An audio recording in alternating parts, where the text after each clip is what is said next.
காலம் தந்த தலைவன் தொல் திருமாவளவன் என்ற அதி அவசியமான ஒரு அற்புதமான ஒரு கருத்தாடலை நாம் இன்று நிகழ்த்து கொண்டிருக்கிறோம். இந்த மேடையை நமக்கு அமைத்து தந்த தந்தை பெரியார் திராவிட கழகத்திற்கு முதல் நான் என் நன்றியை தெரிவித்துக் கொள்கிறேன். அது மட்டும் இல்லாமல் தொடர்ச்சியாக பெரியாருக்கு எதிராக வருகின்ற எல்லா கடைப்பாறைகளையும் அடித்து நொறுக்குகின்ற வேலையை செய்து கொண்டிருக்கக்கூடிய அன்புக்கினிய தம்பி தோழர் மனோஜ் அவர்களுக்கு என்னுடைய நன்றியை தெரிவிச்சுக்கிறேன். ஏன்னா இது ரொம்ப முக்கியமானது.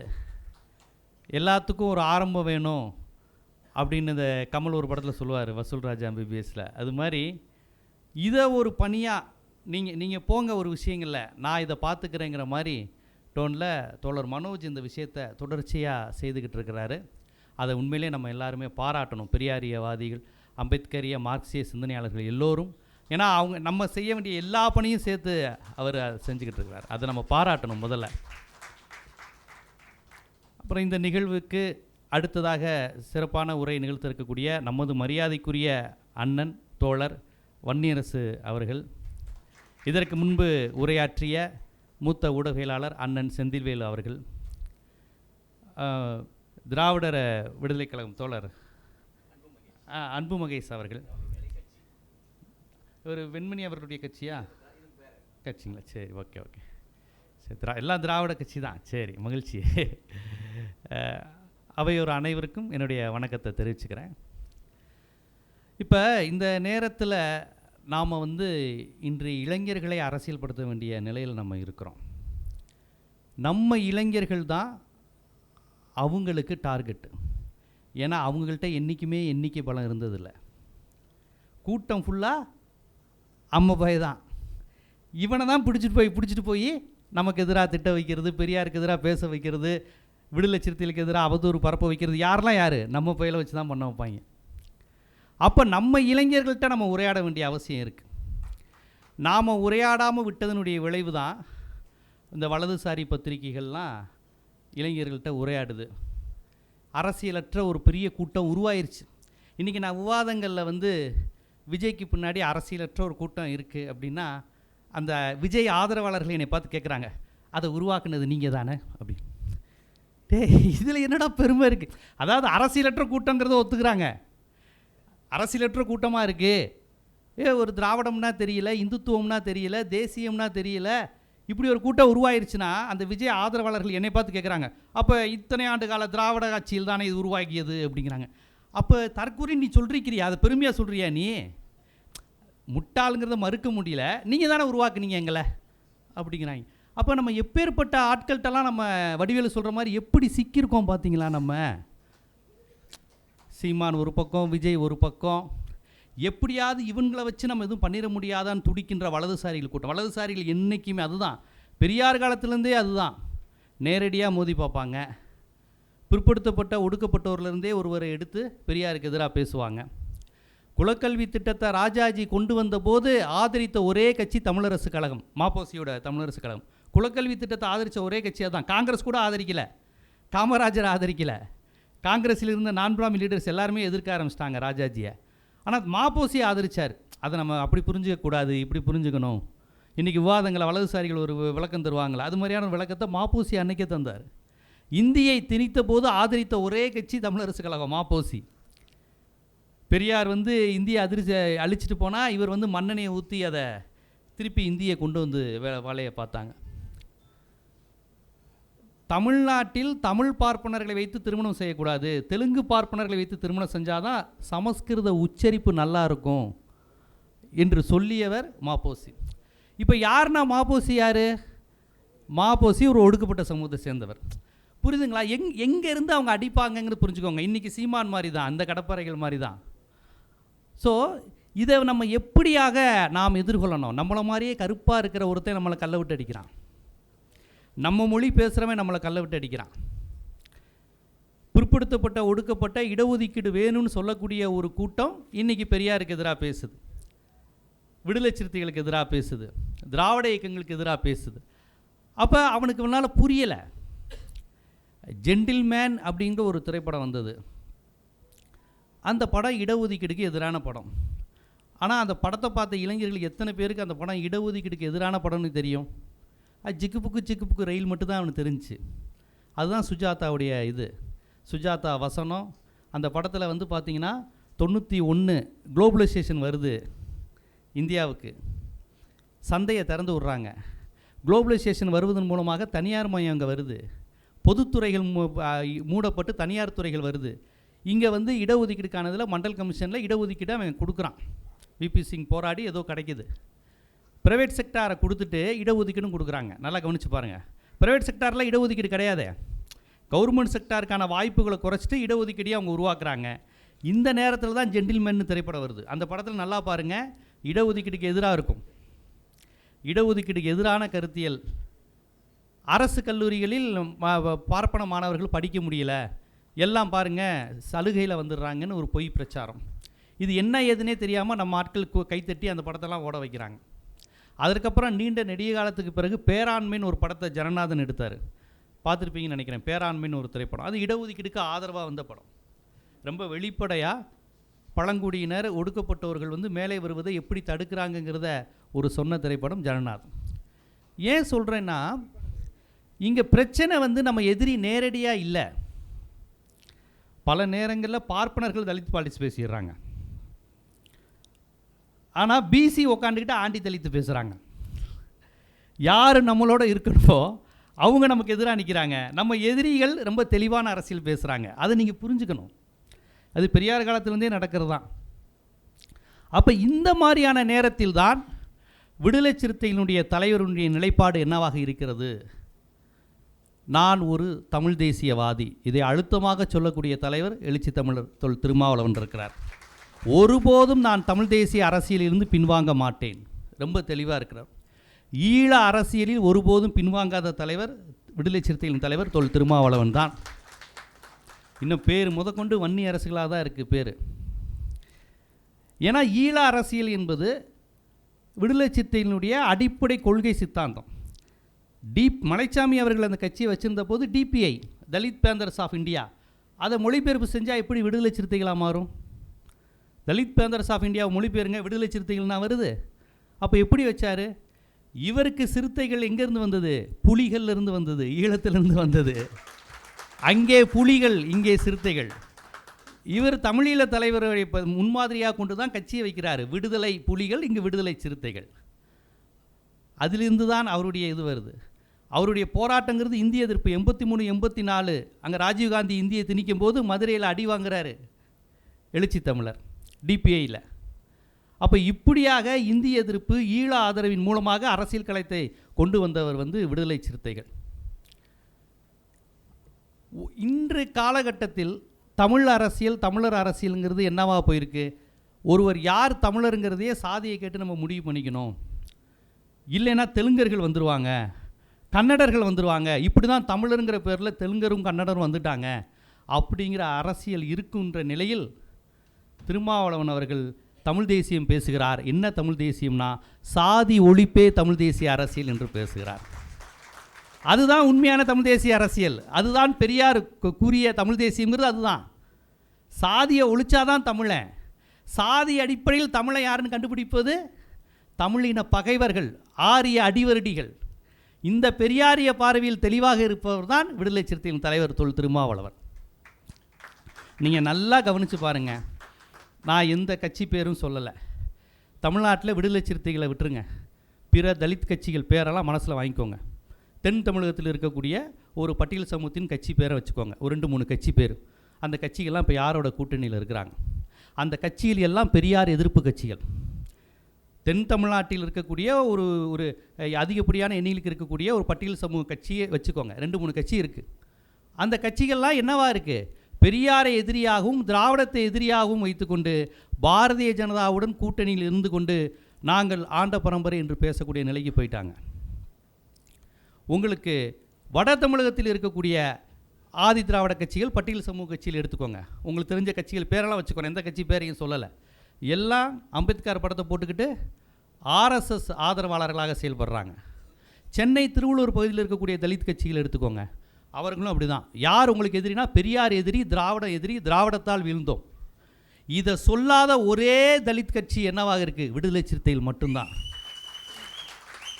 இருந்தால் நீங்கள் சொல்லுங்கள். இல்லைங்க விடுதலை சிறுத்தைகள் மட்டுமா இருக்குது, இருக்கிற எல்லா தலித் கட்சிகளும் திராவிட ஆதரவு பெரியார் ஆதரவு கட்சிகளாக இருக்குன்னா கிடையவே கிடையாது. இன்னும் சொல்லப்போனால் ஒரு 20-25 ஆண்டுகளுக்கு முன்பு கூட தலித் கட்சிகள் பெரியார் படம், அம்பேத்கர் படம், மார்க்ஸ் படத்தெல்லாம் போட்டாங்க.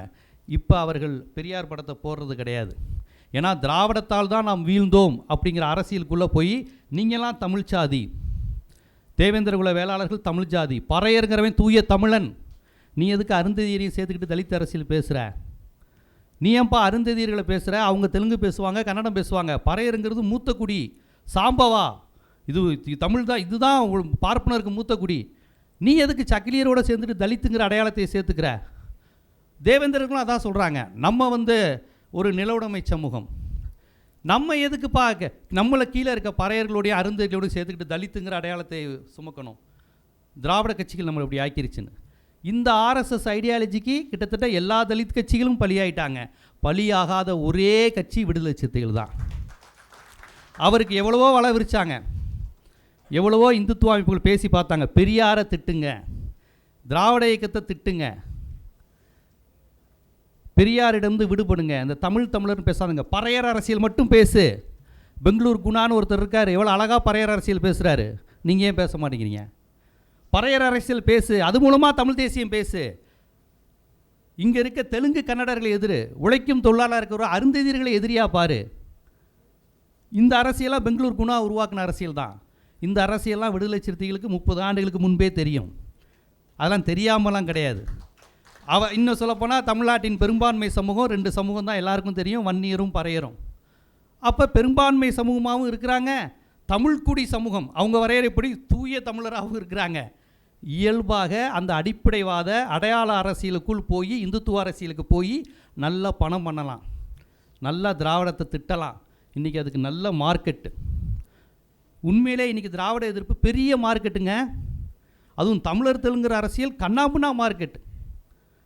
அந்த மார்க்கெட்டுக்கு இவர் சந்தைக்காக அரசியலுக்கு வரல, சமூக மாற்றத்திற்காக வந்தவர். இல்லைன்னா திருமாவளவன் அவர்கள் சுயசாதி அரசியல் பேசினா பெரிய மார்க்கெட்டுங்க அவருக்கு. டெல்லியிலேயே பெரிய மார்க்கெட்டு. ராம்தாஸ் அத்வாலே, மத்திய மந்திரி ராம்தாஸ் அத்வாலே, அவருடைய வேலையே பாஜகவுக்காக எல்லாரையும் கூப்பிட்டு வர்றது தான் அவருடைய வேலையே. மகாராஷ்டிராவில் பாபா சாஹிப் பிறந்த மண்ணிலேயே தலித் கட்சிகள் பாஜகவுடன் கூட்டணி வைக்கக்கூடிய நிலைக்கு பாஜகவினுடைய கைப்பாவையாகவே மாறிட்டாங்க. தமிழ்நாட்டில் எவ்வளவோ அவங்க கெஞ்சி பார்த்தாங்க, இங்கே மட்டும் நடக்கவே இல்லை. அவங்க இதை வைக்கிற கோரிக்கை தான், ஏயா தமிழர்னு சொல்கிற, தமிழர்னு பேசாத, அப்புறம் ஈழத்தை பற்றி பேசாத, இந்த திராவிடத்தை தூக்கி பிடிக்காத, பெரியாரை தலைவர்னு சொல்லாத அப்படின்னார். திருமாவளவன் அவர்கள் சொல்கிறார், இது மட்டும்தான் என் அடையாளம். பெரியாரை எதிர்த்துட்டு அம்பேத்கரை ஏற்றுக்கிறது அம்பேத்கருக்கு செய்கின்ற துரோகம். பாபா சாஹிப் அம்பேத்கரை நீதி கட்சி தலைவர்கள்லாம் கூப்பிட்றாங்க. நீதி கட்சிக்கும் பெரியாருக்கும் அந்த இது வந்த நீதி கட்சியினுடைய ஒரு பண்ணையார்த்தனம், அவங்கள்ட்ட இருக்கக்கூடிய அந்த சற்பட்டம் இதெல்லாம் நீக்கணும்னு பெரியார் போடுறாரு. பெரியார் அண்ணாலாம் சேர்ந்து அந்த ஒரு இது போடுறாங்க. அது திராவிட கழகமாக மாறும்போது அப்போ நீதி கட்சியில் உள்ள ஒரு சிலருக்கு பார்ப்பன எதிர்ப்பை ஏற்றுக்கிறாங்க. ஆனால் பார்ப்பனர் அல்லாத சாதிகளுக்கு இருக்கக்கூடிய அந்த ஒரு பணக்காரத்தன்மை, அந்த பண்ணையார் தன்மையை பெரியாரும் அண்ணாலாம் எதிர்க்கும்போது அதை ஏற்றுக்க மாட்டேங்கிறாங்க. அப்போ பெரியார் படிக்காதவர், நம்ம நீதி கட்சியில் எல்லாரும் படித்தவங்க, அந்த சண்டே அப்சர்வர் பாலசுப்ரமணியன் போன்றவர்களாம் பெரியாரை படிக்காதவர், இவர் பேச்செல்லாம் கேட்க முடியாதுங்கிற மாதிரியான அங்கே ஒரு மேட்டின்மை தன்மை இருந்திருக்கு. அப்போ அவங்க நம்மளை மாதிரியே படித்தவர் யாருன்னா பாபா சாஹிப் அம்பேத்கர் படித்தவர், பெரியார் படிக்காதவர். ஸோ நம்ம படித்தவர் பேசிக்குவோம் அப்படின்ட்டு அம்பேத்கரை கூப்பிட்டு ஒரு விருந்து வச்சு நீதி கட்சி தலைவர்கள், ஜஸ்டிஸ் பார்ட்டி லீடர்ஸ்னால் அன்றைக்கி நான் பிராமின்ஸ் மத்தியில் அவ்வளோ முக்கியமானவங்க. அம்பேத்கர், ஜிடி நாயுடு, எல்லாருக்குமே இந்திய அளவில் உள்ள நான் பிராமின் கான்சியஸ் உள்ள எல்லாருக்குமே நீதி கட்சி தலைவர்களுக்கு அன்றைக்கி அவ்வளோ ஒரு இது உண்டு. அம்பேத்கர் வர்றாரு, சாப்பிட்றாரு, பேசுகிறாரு. நீதி கட்சி தலைவர்கள்லாம் சொல்கிறாங்க, இந்த மாதிரி நாங்கள் பெரியாரை நீக்கிட்டு நீதி கட்சியை நடத்த போகிறோம் அப்படின்னு முடிவெடுத்த போது அம்பேத்கர் சொல்கிறார், பெரியாரை நீங்கள் விட்டுட்டிங்கன்னா எல்லாமே போயிடும்.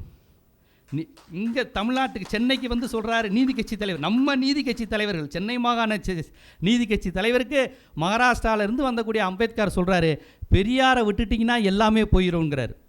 இதை குறித்து எழுதும்போது குருசாமியாக யாரோ எழுதியிருக்கிறாங்க, சோறு போட்டு உதை வாங்கிய கதைன்னு எழுதியிருப்பாங்க.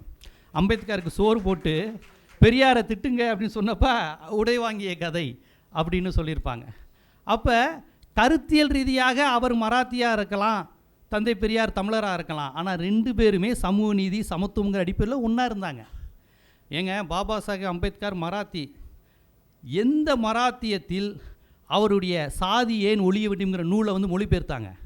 எந்த தலித் அமைப்பு மொழிபெயர்த்தாங்க? அங்கே உள்ள தலித் அமைப்புகளே அம்பேத்கரை மகர்னு பார்க்கக்கூடிய தன்மை உண்டு. அவர் தலித் இல்லைங்க, மகர்களுக்கு அப்படின்லாம் ஒரு உண்டு. அவர் இன்னும் சொல்லப்போனால் மதமாற்றம் பண்ணும் போதே மகர்களுக்கு தான் அதிகம் வந்தாங்கங்கிற விமர்சனம்லாம் உண்டு. ஆனால் அப்போது தந்தை பெரியார் தான் இந்த படிக்கிறார். அவருடைய ஸ்பீச் அது. சாதி ஏன் ஒழிய வேண்டும்ங்கிறது பாபா சாஹேப் அம்பேத்கருடைய ஸ்பீச்சு. அதை தலித் அமைப்புகள் யார்கிட்டையோ கொடுத்து அவர் பேசும்போது அம்பேத்கரோட ஸ்பீச்சை பார்த்துட்டு அவங்க சொல்லிட்டாங்க, என்னங்க ஜாதி ஒழியணும்னு நீங்கள் சொல்லியிருக்கீங்கன்ட்டாங்க அம்பேத்கர்கிட்ட. ஆமாம், ஜாதி ஒழியணும்னு தான் நான் சொல்லியிருக்கேன். ஜாதிக்குள்ளே சமத்துவம் வேணும்னு சொல்லுங்கள், தீண்டாமை இருக்கக்கூடாதுன்னு சொல்லுங்கள், கொஞ்சம் அட்ஜஸ்ட் பண்ணி போங்க, ஜாதியே ஒழியணும்னு எப்படிங்க நீங்கள் பேச முடியும் அப்படின்ட்டு அங்கே உள்ள தலித் அமைப்புகள்லாம் அம்பேத்கரை பார்த்து பதறாங்க. அப்போ அம்பேத்கருடைய அந்த நூல்களை பார்த்து தந்தை பெரியார், இதை நாம் தமிழில் மொழிபெயர்த்து வெளியிடுவோம். எங்கே வடக்க அவருடைய நூலை படிச்சுட்டு பதறிட்டு இதையெல்லாம் மொழிபெயர்க்க முடியாது, இதையெல்லாம் நீங்கள் பேச முடியாதுன்னு அங்கே உள்ள தலித் அமைப்புகள்லேருந்து எல்லாரும் சொல்லிட்டாங்க. ஆனால் தமிழ்நாட்டில் அதை தந்தை பெரியார், இதை நாங்கள் மொழிபெயர்த்து வெளியிடுவோம், அதுதான் பாபா சாஹேப் அம்பேத்கரின் சாதி ஏன் ஒழிய வேண்டும்ங்கிற நூல். பெரியார் தான் பண்ணார். அது மட்டும் இல்லை, மாவீரன் நம்ம பகத்சிங் அவர்கள் சாகிறப்ப நான் ஏன் நாத்திகனானேங்கிற நூல், அதை மொழிபெயர்த்தது அன்றைக்கி பிரிட்டிஷ் ஏகாதிபத்தியத்தின் அனைத்து எதிர்ப்பையும் மீறி மொழிபெயர்த்தது தந்தை பெரியாருடைய அமைப்பு தான். விடுதலை தான், குடியரசு தான், குத்துசி குருசாமி தான், ஜீவானந்தம், இவங்களாம் தான் அதை உருவாக்குனாங்க. தமிழ்நாட்டிலிருந்து தான் வந்தது. பகத்சிங் பஞ்சாப்னு பார்க்கல, பாபா சாஹேப் அம்பேத்கர் மராத்தின்னு பார்க்கல. 2 பேர் பேசுகிற கருத்தும் நம் கருத்தும் ஒன்று என்று மட்டும்தான் பெரியார் பார்த்தார். இதெல்லாம் இந்திய துணைக்கண்டத்தில் யாருமே செய்யலை, பெரியார் மட்டும்தான் செஞ்சார். அதனால் இங்கே வந்துட்டு இன்று சங் பரிவார்கள் அம்பேத்கர் யார் தெரியுமா, தேசபக்தர், பெரியார் யார் தெரியுமா, தேச துரோகி, அவர் வேற இவர் வேற அப்படின்னு அவங்க அம்பேத்கரை அவங்க வாழ்ந்த காலத்தில் அம்பேத்கர் அவங்க கொண்டாடின மாதிரியும் அம்பேத்கருடைய கருத்துக்களை அவங்க வாழ்நாளில் பின்பற்றி கொண்டு இருக்கிற மாதிரியும். அதனால் என்ன விதமான எக்ஸ்ட்ரீமான ஒரு உண்மைக்கு மாறான தன்மையும் துணிந்து செய்யக்கூடியவர்கள் அன்றிலிருந்து இங்கே வரையும் சங் பரிவார்கள். அம்பேத்கர் பதவி விலகணும்னு போராடினது முழுக்க முழுக்க முற்படுத்தப்பட்ட பார்ப்பன பெண்கள். இன்றைக்கி சவுத் பிளாக்கில் பார்லிமெண்ட்டில் அவர் இருக்கும்போது அவரை அவமானப்படுத்தி பேசினது பெண்கள். எதுக்காண்டி? பெண்களுக்கு சொத்துரிமையை கொண்டு வந்தாருங்கிறதுக்காண்டி, பிற்படுத்தப்பட்டவர்களுக்கு இடஒதுக்கீடு கேட்குறாருங்கிறதுக்காண்டி, நம்ம மனு தர்மத்தை அசைத்து பார்க்குறார் அம்பேத்கருங்கிறதுக்காண்டி டெல்லியில் போராட்டம் நடத்தினது பார்ப்பன பெண்கள். இன்றைக்கி எல்லாரும் உட்காந்துக்கிட்டு வலதுசாரிக்கெல்லாம் உட்காந்துட்டு அம்பேத்கர் எப்பேற்பட்டவர் தெரியுமா, ஈவேரா தான் தேச துரோகி அப்படின்னு. அவங்களுடைய நோக்கம் பெரியாரை திட்டுவது, அம்பேத்கரை பாராட்டுவதில்லை, அதுக்கு ஒரு டூலாக அதை எடுத்துக்கிறது. அப்போ இந்த சூழ்நிலையில் தான் தலித் அமைப்புகள் கிட்டத்தட்ட அனைத்துமே இன்று ஆர்எஸ்எஸ் சங் பரிவார் அவர்களை விலைக்கு வாங்கக்கூடிய நிலையில் இருக்கக்கூடிய நிலையில் இங்கு திருமாவளவன் மட்டும் எப்படி இருக்கிறார் என்றால், தேசிய இன அரசியல் அவருக்கு புரிந்திருக்கிறது. அடிப்படையில் நாம் தமிழர் அப்படிங்கிற அந்த அரசியல் எழுச்சி தமிழருக்கு இருக்குது. அந்த அரசியல் இருக்கிறதுனால தான் அவர் தமிழ் தேசிய அரசியலை விட்டு போக மறுக்கிறார், தந்தை பெரியாரை விட்டு போக மறுக்கிறார். உண்மையான தமிழ் தேசிய அரசியலுங்கிறது திராவிட இயக்க அரசியல் தான்ங்கிற உண்மையும் அவருக்கு தெரிஞ்சிருக்கு. அதனால தான் அந்த மொழியை வைத்து சாதியை வைத்து அடையாள அரசியலை தூண்டி விடுபவர்களிடம் எச்சரிக்கையாக இருக்கிறார். அவரை தூண்டி விடலாம். தமிழ்நாட்டில் 1 கோடி பறையர்கள் இருக்கிறாங்க, நீங்கள் பறையர் அரசியல் பேசுங்க, 24 மணி நேரமும் பறையர் அரசியலும் பறையரை தூக்கியும் பேசுனா அதுக்கு கைத்தட்டு, இதை விட அதிகமாகவே கைத்தட்டு கிடைக்கும். ஆனால் அவர் பறையர்கள் மத்தியில் போய் வன்னியர்கள் நம்ம சகோதரர்கள்னு பேசுகிறாரு. எல்லா ஜாதிக்காரங்களும் நம்ம தமிழர்கள், நம்ம அவங்களுக்கும் சேர்த்து தான் போராடுறோங்கிறாரு. கைத்தட்டு கம்மியாக தான் கிடைக்கும். இது அண்ணன் திருமாவளவன்ட்டே கேட்டேன், நான் மட்டும் ஜாதியை சொல்லி தூண்டி விட்டு பேசுகிறதுனா நான் இன்னும் பெரிய தலைவராக இருக்கலாம். ஆனால் அப்படி கிடையாது. ஏன்னா வன்னிய பாட்டாளிகள் ஏன் ரத்தம், அது ஏன் இனம், அது ஆரியர்கள் கையில் போயிடக்கூடாதுன்னு சேர்த்து தான் நான் போராடிக்கிட்டு இருக்கேன். அதுதான் அவர். ஆனால் பிற பறையர் சமூக தலைவர்கள் அப்படி இருக்க மாட்டாங்க. நம்ம யார் தெரியுமா, நம்ம வரலாறு என்ன தெரியுமா அப்படின்ட்டு கடைசியில் ஏதாவது புராணங்களில் போய் முடியும். நம்ம அந்த இனம் அந்த இனம், அதான் எல்லா சமூகத்தினருக்கும் இன்றைக்கி ஒரு கடவுள் கதை வந்துருச்சுல, எல்லா சாதிக்கும் கடவுள் கதை வந்துருச்சு. இந்த சாதி அந்த சாதியில் நெருப்பில் பிறந்ததுலேருந்து எங்கெல்லாம். ஆனால் இந்த கதைகளுக்கெல்லாம் பெரியார் அன்னைக்கே ஒரு பதில் சொன்னார். ஐயா தலையில் பிறந்தாங்கிறாங்க, தொடையில் பிறந்தாங்கிறாங்க, தோளில் பிறந்தாங்கங்கிறாங்க ஐயா. ஆனால் உடம்பு ஃபுல்லாக பிரம்மனுடைய உடம்பு ஃபுல்லாக ஹவுஸ்ஃபுல் ஆயிடுது. காலில் யாரும் சூத்திரர்கள் பிறந்துட்டாங்க. அப்போ இந்த ஒடுக்கப்பட்டவர்கள் தீண்டாமை அனுபவிக்கிற தாழ்த்தப்பட்டவர்கள் எங்கே பிறந்தாங்கங்கிறப்ப பெரியார் கேட்டார், அவன் தான் அம்மாவுக்கும் அப்பாவுக்கும் ஒழுங்காக பிறக்க வேண்டிய இடத்துல பிறந்தவன் அப்படின்னு. பெரியார் அன்னைக்கே சொல்லிட்டார் 70-80 வருஷத்துக்கு முன்னாடி. ஏன்னா இந்து மதத்தில் தாழ்த்தப்பட்டவர்களுக்கு இடம் கிடையாது, தலித்துகளுக்கு அவங்க அவுட்காஸ்ட்டு, சண்டாளர்கள், மிலேச்சர், அவங்களாம் கிடையாது. அவன் வந்து வர்ண ஒழுங்கை மீறுபவன், வர்ண ஒழுங்கை மீறுபவன், சாதி ஒழுங்கைக்கு கட்டுப்படாதவன், அவன் தான் அவுட்காஸ்ட்டு. அப்போ சனாதனத்தை எதிர்த்து வர்ணத்தை எதிர்த்தவர்கள் பௌத்தர்களாகிறாங்க, சமணர்களாகிறாங்க, மிலேச்சர்களாகிறாங்க, சண்டாளர்களாகிறாங்க. அந்த சண்டாளருங்கிற வார்த்தை குறித்துலாம் பல வருஷத்துக்கு முன்னாடியே நம்ம பேசியிருக்கோம். அது பல பேருக்கு தெரியறதே இல்லை. சண்டாளருங்கிறது ஒரு பட்டியல் சமூகத்தை குறிப்பிடுகிற சொல். அதை நம்ம சர்வசாதாரணமாக சண்டாள பயலைன்னு சொல்லிக்கிட்டு இருக்கோம். அது சொல்கிறவங்களாம் தெரிஞ்சு சொல்கிறது இல்லை. ஆனால் எப்படி அந்த வார்த்தைகள் வந்திருக்கு பாருங்கள். அது ஒரு பௌத்த வார்த்தை. சன்மார்க்கம்ங்கிற அந்த 6 குணங்களையும் கட்டுப்படுத்தி வெளிப்படுத்துறது தான் சண்டாளர்கள். ஆனால் இன்றைக்கி அதை நம்ம ஒரு கெட்ட வார்த்தை மாதிரி பயன்படுத்துகிறோம். அப்போ இப்படியாக ஒரு வரலாற்றையே உண்மைக்கு எதிராக மட்டுமே திரித்து செய்கின்ற ஆரிய சதி, அதை உணர்வதற்கு ஒரு ஈரோட்டு கண்ணாடி வேணும். அது அண்ணன் தொல் திருமாவளவனுக்கு இருக்கிறது. அதனால்தான் நீங்கள் ஒரு பெரும்பான்மை சாதியாகவும் இருந்துட்டு ஒடுக்கப்பட்ட சாதியாகவும் இருந்துட்டு இவ்வளவு எளிதாக உணர்ச்சி வயப்படாமல் இருக்க முடியாது. எளிதாக தூண்டி விட்டுறலாம். என்னண்ணே, தமிழ்நாட்டில் நம்ம மட்டும்தானே பெரிய சாதி, நம்ம தானே வடக்கு முழுக்க நம்ம தான், தமிழ்நாடு முழுக்க பரவி இருக்கிற ஒரே சமூகம் நம்ம சமூகம் தான் அப்படின்ட்டு நீங்கள் மேடையில் பேசினார்னா பாருங்கள் பற்றிக்கும். அவர் அப்படி தூண்டி விட விரும்பலை. ஏன்னா அவர் தன்னை பறையராக என்றைக்கு நினச்சதில்லை, தமிழராக மட்டும்தான் நினைக்கிறாரு. நான் தமிழ் தேசியவாதி, எனக்கு ஈழம் உண்டு. மயிலை மாங்கொல்லையில் ஒரு 10-12 ஆண்டுகளுக்கு முன்னாடி மீட்டிங்கு, ஏதோ அந்த கூட்டணி சீட்டு கிடச்சிருச்சு அப்படிங்கிறது குறித்து, அந்த சம்பவம் குறித்து அதை எப்போவுமே அந்த ஒரு சர்ச்சையை ஓடிக்கிட்டே இருக்கும்ல, சீட்டு உங்களுக்கு குறைவாக தராங்கன்னு. அப்போ ஏதோ ஒரு இதில் அலைன்மெண்ட்லாம் முடிஞ்சதுக்கப்புறம் திருமாவளவன் சொல்கிறார், எனக்கு சீட்டு கிடச்சி கொஞ்சம் இதில் இடம் கிடைச்சது மகிழ்ச்சியான்னு கேட்குறாங்க. எனக்கு எது மகிழ்ச்சினா, தனி ஈழம் கிடைத்தால் மகிழ்வேன், தனியாக தமிழனுக்கு என்று நாடு கிடைத்தால் மகிழ்வேன். இந்த ஒரு சீட்டு 2 சீட்டு கூட கிடச்சிருக்கு கிடைக்கலைங்கிறது என் லட்சியமே கிடையாது. அதை அவர் பலமுறை சொல்லியிருக்காரு. மீண்டும் உங்களுக்கு 6 சீட்டு தானா 10 சீட்டு தானா. அவர் என்ன சொல்கிறாரு, பவர் பாலிடிக்ஸில் அதுக்கான பேரம் நடக்கும், ஆனால் ஏதோ இதுதான் என்னுடைய அடையாளம்னு நீங்கள் நினைக்கக்கூடாது அப்படிங்கிறது சொல்கிறார். எனக்கு மகிழ்ச்சினா என் தமிழ் தேசிய இனத்திற்கென்ற ஒரு நாடு, என் ஈழத்தில் எனக்கென்று ஒரு நாடு, இந்த அரசியலிருந்து வந்தவன் நான். என்னை நீ திருப்பி 2 சீட்டா 3 சீட்டான்னு நீ பார்க்குற, நீ தூண்டி வருவதுக்கு நான் பலியாக மாட்டேங்குவார். அப்போ இந்த அரசியலாக நம்ம தெரிந்து கொள்ளணும். இதை நம்ம தமிழ் சமூகத்தில் இன்றைக்கி இளைஞர்கள்ட்ட சொல்லி விடணும். ரொம்ப அழகாக வலதுசாரி பற்றியெல்லாம் நடிகர் வந்துட்டால் தலித்துகள் ஓட்டெல்லாம் நடிகருக்கு தான் போகும். அதை பரப்பிக்கிட்டே இருக்கிறாங்க. எது ஒன்று வேணும்னு நினைக்கிறாங்களோ அதை அவங்க பரப்பிக்கிட்டே இருப்பாங்க. எல்லா பத்திரிகையிலும் பாருங்கள், தலித்துகள் ஓட்டு அவ்வளோதாங்க, இனி விஜய்கிட்ட தான் போகும். எந்த கணக்கெடுப்புன்னு எனக்கும் தெரியல, எங்கே போய் கருத்து கணிப்பு எடுத்தாங்கன்னே தெரியல. நானும் பல பேர்கிட்ட கேட்டேன், எங்கே விழுப்புரம் கடலூர்லாம் எடுத்துட்டாங்களா, யாரும் எடுக்க வந்தாங்களா தெரியல.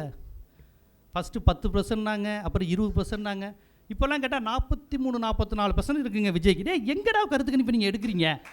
திங்கக்கிழமை காலையில் 10%ங்கிறீங்க, செவ்வாய்க்கிழமை மதியம் பார்த்தீங்கன்னா 33%ங்கிறீங்க. அப்புறமேட்டு பார்த்தீங்கன்னா தலித்துகள் ஓட் பேங்க் ஃபுல்லாக காலியாகுது சார். அப்படியா? எங்கே நீ கேட்ட, நீ எங்கே போய் பார்த்த? நான் டிவி வாரத்தில் சொல்லும்போது ஒரு முறை சொன்னேன், 100 வந்துருச்சு. அதான் நான் சொன்னேன், நீங்கள் இப்படியே கருத்து கணிப்பு எடுத்துக்கிட்டு இருந்தால் எதுக்கு நாட்டில் எலெக்ஷன் வச்சுக்கிட்டு? அதான் அவர் தான் சிஎம் சொல்லிட்டு போக வேண்டியதானே. ஏன்னா அவர் பாவம் ஓட்டு வேறு போட வரணும் பனையூர்லேருந்து, அது அவர் வேறு, அது அவருக்கு ஒரு வேலை, பிரச்சாரம் செய்யணும். பாருங்கள் அவருக்கு எவ்வளோ வேலை இருக்குது பாருங்கள். அவர் ஒன்றும் மற்ற தலைவர்கள் மாதிரி கிடையாதுல்ல. அவர் பெரியார், அண்ணா, காமராஜர், கலைஞர், எம்ஜிஆர், ஜெயலலிதா மாதிரியா மக்களை சந்தித்து பார்ப்பதற்கு? அவர் ஒரு தேவலோக தூதர். அவர் என்ன, அவர் ஓட்டு போட வரமாட்டார், பிரச்சாரம் செய்ய வரமாட்டார், தான் கட்சிக்காரன் செத்து போனால் போக மாட்டார், தனக்காக செத்து போனால் கூட போக மாட்டார். ஆமாம், இல்லை அது அவங்களுக்கு ரொம்ப சர்வசாதாரணம் ஆயிடுச்சுங்க. அவங்க கட்சி கூட்டத்தில் அது ரொம்ப இயல்பாயிருச்சு. இன்றைக்கி இப்போ 2 தான் போல அப்படின்றாங்க. ஏய் என்னடா, நீங்கள் யோசித்து பாருங்கள். விடுதலை சிறுத்தைகள்லாம் ஒரு கூட்டம் நடந்து அவர் பேசிக்கிட்டு இருக்கும்போது ஒரு 10 பேர் மயக்கம் போட்டு விழுகிறான். 2 பேர்கிட்ட சலசலப்புனா நிறுத்திடுவார் பேச்சை, அவர் இறங்கி போவார். என்ன ஏன்னா இது தொண்டர்களுக்கான கட்சி, ஒரு நோக்கத்துக்கான கட்சி, மனித உயிர் மாண்பு தெரிந்த கட்சி. எனக்காக 4 பேர் சாகுறாங்கிறது தலைவன் கிடையாது. இவங்க அதெல்லாம் விரும்புகிறாங்க. எனக்கு எத்தனை பேர் செத்தான் தெரியுமா, எனக்கு வந்த கூட்டம் எப்படி தெரியும். இது ஒரு மன்னர் மனநிலை. அதை ஒரு பெருமையாக நினைக்கிறாங்கங்க. வேறு யாருக்காவது இந்த கூட்டம் இருக்கா? பேசுகிறாங்க டிவி விவாதங்களில் பக்கத்தில் உட்காந்துட்டு, இது மாதிரி திமுகவால் கூட்ட முடியுமா, இது மாதிரி விசிகா கூட்ட முடியுமா? டே அவன் கூட்ட மாட்டான்டா, அவன் தொண்டர்களை மதிக்கிறான், அவன் கொள்கைக்காக கட்சி நடத்துகிறான், இப்படி சாகடிக்கிறதுக்காக கட்சி நடத்துகிறான். இந்த செத்தவருக்கும் அவர் போயிருக்க மாட்டார்ல. இப்போ செத்து போனவனுக்கும் அது என்னைக்கா இருப்போம். அவர் கொள்கையில் தெளிவாக இருப்பார். ஊர் உலகத்துக்கே இளவு விழுந்தாலும் போக மாட்டாங்க. எங்கே இருந்தாலும் இவங்கெல்லாம் போக மாட்டாங்க. நல்லா கவனித்து பாருங்கள். அந்த மடப்புறம் அஜித்குமார் அங்கே சிவகங்கையில் அடித்தப்போ கூட ஏதோ நைட்டு நேரம் போயிட்டு வந்தாராம். பாவம், அவர் இரவு நேரம் தான் அரசியலே பண்ணும் போல் ஏதோ போயிட்டு வந்தார். நாங்கள் மதுரையில் மாநாடு நடத்துகிறாரு. 15 நாளில் திருநெல்வேலியில் கவின் ஆணவ படுகொலை. எவ்வளோ தெளிவான அரசியல் பாருங்கள். ஒரு வார்த்தை அதை பற்றி பேசலை. ஏன்னா மதுரையில் நடக்குது, நீ பேச வேண்டியதானே. ஏன்னா அங்கே உள்ள இடைநிலை சாதியை பகிச்சுக்கலான்னு. ஒரு அரசியல் வர்றதுக்கு முன்னாடியே இவ்வளோ தெளிவான அரசியல், ஓட் பாலிடிக்ஸ்க்கான சாதி பாலிடிக்ஸ். நீ வந்த திமுக அதிமுக விமர்சிக்கிற, இவங்க இந்த இடத்துல பண்ணுறாங்கன்னு. அது விமர்சனம் பண்ண. நான் இது எந்த கட்சியாக இருந்தாலும் ஒரு சாதி அப்பீஸ்மெண்ட் இருக்குது. ஓட் பாலிடிக்ஸில் தவிர்க்க முடியாது. யாரும் பெரியார் மாதிரி இருக்க முடியாது. அவர் எல்லாத்தையும் திட்டி விட்டு போயிடுவார். அப்படி இருக்க முடியாது திமுக அதிமுக. நீ வரும்போதே இதையெல்லாம் மாற்ற போகிறேன்னு வரும்போதே தெளிவாக இடைநிலை சாதி அரசியல், இது பெரும்பான்மை அரசியல் வரும்போதே இப்படி பார்த்துட்டு வந்தீங்கன்னா இப்படி. அப்போ நம்ம இளைஞர்கள் இப்படி ஏன் போகிறாங்க? அதாவது சினிமா பார்த்து சிரிச்சுக்கிட்டு இருக்கான்னு பார்த்தோம். சினிமா பார்த்து தேட்டருக்கு போயிட்டு வரவங்க ஒவ்வொருத்தரும் வெளியே தன்னெறியாமல் சங்கியாக மாறிக்கிட்டு இருக்காங்க. எதுவும் சிந்திக்கலைனாலே நீ சங்கிதான். சிந்திக்க மறுத்தாலே சங்கிதான். நீ இடதுசாரியாகவும் திராவிட இயக்கமாகவும் சிந்திக்கணும் இல்லை. எதை பற்றி எனக்கு கருத்து இல்லைன்னு வந்துச்சுல, மையமாக பண்ண போகிறேன்னு அரசியல் வந்துச்சுல, அப்போ வந்துச்சு ஆபத்து. நான் இடதும் கிடையாது வலதும் கிடையாதுனால, இடதும் இல்லை வலதுனாலே வலது தான். ஒன்று தொழிலாளி பக்கம் நிற்கணும், ஒன்று முதலாளி பக்கம் நிற்கணும். நான் 2 பேர் பக்கம் நிற்க மாட்டேனாலே நீ முதலாளியோட ஆள் தான். பாப்பான் அடிக்கிறான், பார்ப்பனலா சமூகங்கள்லாம் சூத்திரனாகவும் பஞ்சமனாகவும் இருக்கும். நீ யார் பக்கம் நிற்கிற? 2 பேர் பக்கமும் நின்று பார்ப்போம். என்ன 2 பேர் பக்கம் எப்படி நிற்ப? ஒருத்தையும் சுயமரியாதைக்காக போராடுறான், ஒருத்தையும் அடுத்தவனை இழிவுபடுத்துகிறான். நீ யார் இப்போ பாதிக்கப்பட்ட பக்கம் தான் நிற்கணும். அப்போ என்னைக்கு இந்த நடிகர்கள் என்றைக்குமே அரசியலுக்கு வரும்போது கருத்து சொல்ல மாட்டாங்க. அவங்களுடைய ஒரே கொள்கை என்ன தெரியுமா? ஊழல் ஒழிப்பு தான். ரொம்ப ஈஸியான விஷயம். ஊழல் ஒன்று இவங்களும் கைத்தட்டிடுவாங்க, ஊழல் ஒழிக்க போகிறாராம் அப்படின்னு. எதுயா ஊழல்? நீ வாங்குகிற சம்பளமே ஊழல். நீ படம் எடுக்கிறதே மிகப்பெரிய ஊழல். நல்லா யோசிச்சு பாருங்கள். ஒரு படம் 350 கோடி ரூபா செலவு பண்ணுறானுங்க. இது ஊழல் இல்லையா? எதுக்குங்க 350 கோடி ரூபா செலவு பண்ணி படம் எடுக்கிறீங்க நீங்கள்? அது ஊழல் இல்லையா? அது செட்டு போடுறது ஊழல் இல்லையா? இவங்களுக்கு இன்னும் ஊழல்னா என்னென்னு தெரிய மாட்டேங்குது. எந்த கான்செப்டும் தெரியாது. இவங்க வாங்குகிற பிளாக் மணியை பற்றி அரசியல். இவங்களுக்கு ஊழல்னா டிராஃபிக் போலீஸ் பணம். இந்தியன் படத்தில் கமல், இனிமேல் டிராஃபிக் போலீஸ் தொல்லை இல்லாமல் வாழலாம். ஏன்? அவன் இனிமேல் லஞ்சம் வாங்க மாட்டான். இந்த துப்புரவு பணியாளர்கள் மார்ச்சோரியில் கடைசி நேரம் பணத்தை அறுக்கிறப்போ ஒரு 50 ரூபா கூட கேட்குறான் சரக்கு வாங்க. இதை ஒழிக்கணும்னா கமலஹாசன் வரணும், அந்நியன் வரணும், இந்தியன் வரணும், முதல்வன் வரணுங்கிறாங்க. டேய், இதுவரையும் படம் எடுத்தானுங்கள்ல ஊழல்னு. யாராவது ஒரு இயக்குனர் கோவிலில் தாம்பூலத்தட்டில் பணம் கூட கேட்குறாரு ஐயர்னு சொல்லி ஒரு படம் எடுத்திருக்கியா? நீ உனக்கு உண்மையிலே அது ஊழல் இல்லையா? அதை ஒரே படத்தில் வடிவேலு செம்ம காமெடி பண்ணியிருப்பாப்புல. அது படம் பேர் தெரியாது எனக்கு. செம்ம காமெடி. அது எப்படி சென்சாரில் விட்டாயின்னு தெரில. இது எல்லாம் அம்பாள் பணம்டா. ஓ, அம்பாள் பணமா? அப்படி எடுத்து வச்சு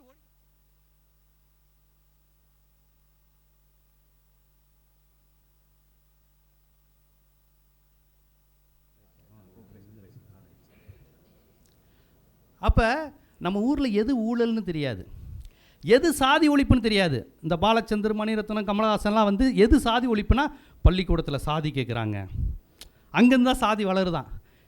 பள்ளிக்கூடங்கிற கான்செப்ட் உருவாகிறதுக்கு முன்னாடி நீ சாதியை வச்சுருக்க, சடங்குகளை வச்சுருக்க. ஒவ்வொரு ஜாதிக்கும் தனி தாலி இருக்குது. எங்கள் கேஸ்ட்டில் இது சாப்பிட மாட்டாங்க, எங்கள் ஜாதி பொண்ணுங்க 6 மணிக்கு மேலே வெளியே வர மாட்டாங்க. இப்படி சொல்லியே ஜாதி சடங்குன்னு ஒரு விஷயத்தை கொண்டு வச்சுட்டு பள்ளிக்கூடத்துலேயும் காலேஜ்லேயும் அந்த சாதி கேட்கும்போது ஐயோ ஜாதி வளருதே, இதை ஒழிச்சாதான் சரி வரும். இந்த மாதிரி இதை ஒன்றே இவங்க ஜாதி ஒழிப்புன்னு நினச்சிக்குவாங்க. ஜாதி ஒழிக்கிறதுக்காக கேட்குறது தான் இடஒதுக்கீடு பள்ளிக்கூடத்தில். இவங்க அது ஜாதியை வளர்க்குறதுன்னு நினச்சிக்குவாங்க. ஊழலுங்கிறது கோவிலில் இருக்குது. ஒரே ஒரு ஜாதிக்காரன் மட்டும்தான் கற்பகரத்துக்கு போய் சாமியை தொட முடியுங்கிறத விட பெரிய ஊழல் இருக்காங்க. ஏங்க, ஏன் வேர்வை ஏன் ரத்தத்தில் ஏன் வரி பணத்தில் கட்டுறது கோவில் கட்டுறது எல்லாம் வன்னியர், பறையர், நாடார், கோனார் இவருடைய ரத்தம் வேர்வையில் அவன் கட்டுறது. கோவில் ஆகமும் தமிழர் ஆகமும். ஆனால் இன்றைக்கி போய் உட்காந்துக்கிட்டு கேஸ் போடுறாங்க. நாங்கள் மட்டும்தான் அதில் பண்ண முடியும். என்ன லீகலான்னு சொல்கிறாங்க தெரியுமா? நாங்கள் ஒரு மைக்ரோஸ்கோபி கம்யூனிட்டி. அந்த தீட்சிதர்கள்ங்கிறவங்க ரொம்ப சிறுபான்மையாக இருக்காங்களாம். அந்த சிறுபான்மை மீது நம்ம பெரும்பான்மையெல்லாம் ஆதிக்கம் செலுத்துகிறோமா, எங்களுக்கு கிடைத்த உரிமையை அவங்க தடுக்க பார்க்குறாங்கன்னு லீகல் சுப்பிரமணிய சாமி கேஸ் போட்டிருக்கார். அப்போ எப்படியெல்லாம் நம்ம மீது ஆதிக்கம் வருதுன்னு பாருங்கள். இதை நம்ம ஆட்களுக்கு இதை புரிஞ்சிக்க முடியல. கோவிலுக்குள்ளே தமிழ் கிடையாது, கோவிலுக்குள்ளே தமிழ் கிடையாது, சமஸ்கிருதம். அதுக்கு போராட வேண்டியது இருக்குது. ஆனால் கோவில் நம்ம கட்டினது. உங்களுக்கு இந்த ஒரு ரொம்ப நாள் இந்த ஒரு சடங்கு இப்போ செய்கிறாங்களான்னு தெரியல. பசுமாட்டை உள்ளே விடுவாங்க புதுமனை புகுவிழா நடத்தும் போது. எதுக்குன்னு கேட்டிங்கன்னா, அந்த மாடு வந்து மூத்திரம் போகணும், அது வந்து வீடு சுத்தமாகும் அப்படின்னு. எதுக்கு தண்ணி ஊற்றி கழுவுனாலே வீடு சுத்தமாகுமே, ஏன் மாட்டு மூத்திரத்தை வச்சு சுத்தம் பண்ணுறீங்க? எதுவும் மெடிசன் இருக்கானா? அதில் கிடையாது. இது சூத்திரர்கள் தானே தொட்டு இந்த வீட்டை கட்டியிருப்பாங்க. அதை எப்படி ஒரு பார்ப்பனர் ஆசை கொத்தனார் வேலை பார்த்துருக்க மாட்டார். ஒரு அகமுடியரோ மரவரோ நாடாரோ எஸ்சியோ எல்லோரும் சேர்ந்து தானே கட்டியிருப்பாங்க.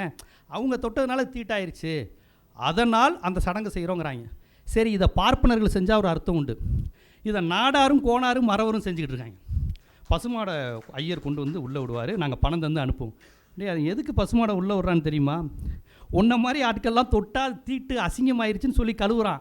நீயும் வீடு, ஏன்னா அன்றைக்கி இவன் வீடு வாங்க முடியாமல் இருந்தான்.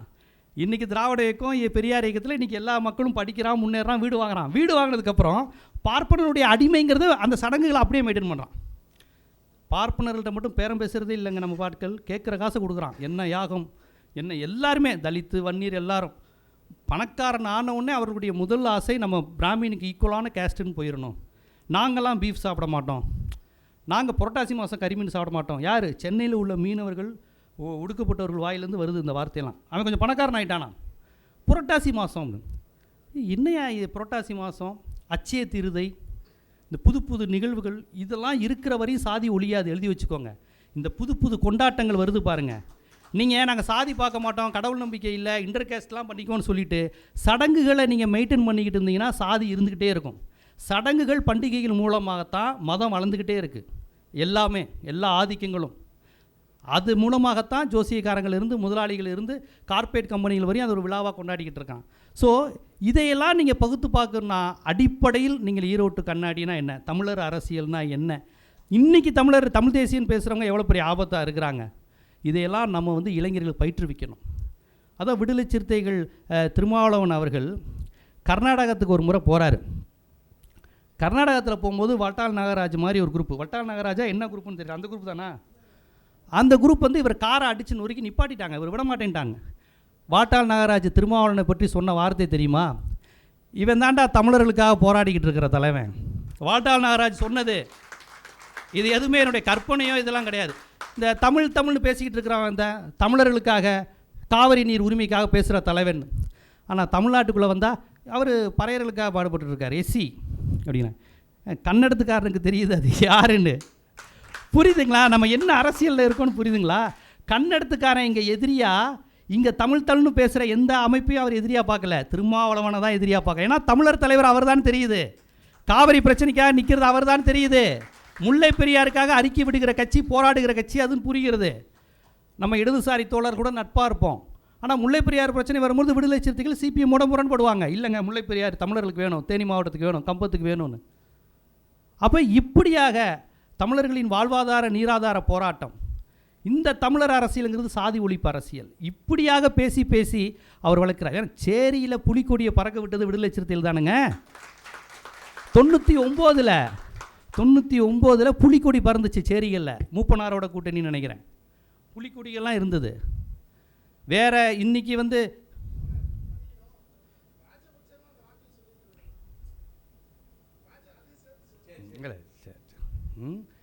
இப்போ நம்ம இந்த விஷயங்கள் தான் நம்ம வந்து கவனிக்க வேண்டிய அரசியல்.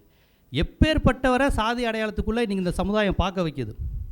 தினமலர் பத்திரிகையெல்லாம் ரொம்ப தெளிவாக அவர் கூட்டணி சீட்டு கம்மியாக வாங்கும் போது ஏளனப்படுத்துகிற மாதிரி படுத்தும், மற்ற நேரத்தில் இவர் ஒரு ஜாதி கட்சியாக மட்டும்தான் திருத்தரிக்கும்.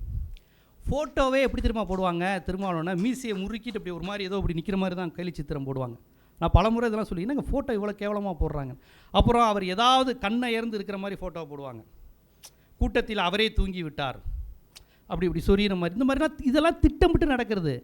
ஏன் அந்த வன்மம் வருது அவங்களுக்கு தெரியுது, இவன் தான் ஆரியத்தை அடின்னு அடிக்கிறான், இவன் தான் சனாதனத்தை அடிக்கிறான். திருமாவளவன் ஒருபோதும் தேவர சமூகத்துக்கு எதிரி கிடையாது, வன்னியர்களுக்கு எதிரி கிடையாது, அவர் பார்ப்பனர்களுக்கு தான் எதிரி. இது தேவர சமூகத்துக்கு தெரியணும், வன்னியர் சமுதாயத்துக்கு தெரியணும், அந்த தோழர்களுக்கு தெரியணும். அது போக விடாமல் பார்த்துக்கிறது தான் அவங்களுடைய வேலை. 2 பேரையும் பிரித்து வச்சுக்கிறது தான். ஏன்னா 2ம் பெரிய சமூகம், ஒன்று சேர்ந்துட்டா அவ்வளவுதான், அது சேர்ந்துடக்கூடாது. அதுக்கு தெளிவான வேலைகளை அவங்க செஞ்சுக்கிட்டே இருப்பாங்க.